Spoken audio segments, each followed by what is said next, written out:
Hi అండి. ఈరోజు నేను వెజిటేబుల్ దమ్ బిర్యానీ చేయబోతున్నాను. ముందుగా నేను బాస్మతి రైస్‌ని పావుగంట ముందు నానబెట్టుకున్నానండి. రైస్‌కి కావాల్సిన మసాలా సామాన్లన్నీ రెడీ చేసుకున్నాను.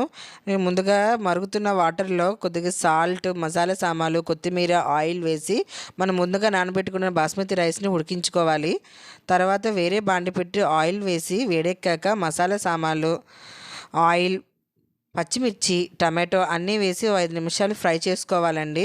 ఫ్రై చేసుకున్నాక నేను వెజిటేబుల్స్ కట్ చేసుకొని ముందుగా పెట్టుకున్నాను. ఇలా వెజిటేబుల్స్ అన్నీ వేసుకొని ఫ్రై చేసుకోవాలండి ఓ 10 మినిట్స్.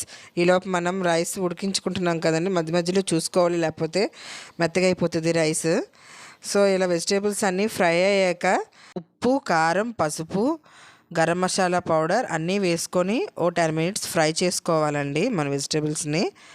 ఫ్రై అయ్యాక రెడీ చేసి పెట్టుకున్న బాస్మతి రైస్‌ని అందులో వేసుకొని దానిపై కొత్తిమీర, నెయ్యి, జీడిపప్పు, అన్నీ ఫ్రైడ్ ఆనియన్స్ అన్నీ వేసుకొని 10 నిమిషాలు దమ్ చేసుకుంటే మన వెజిటేబుల్ దమ్ బిర్యానీ రెడీ.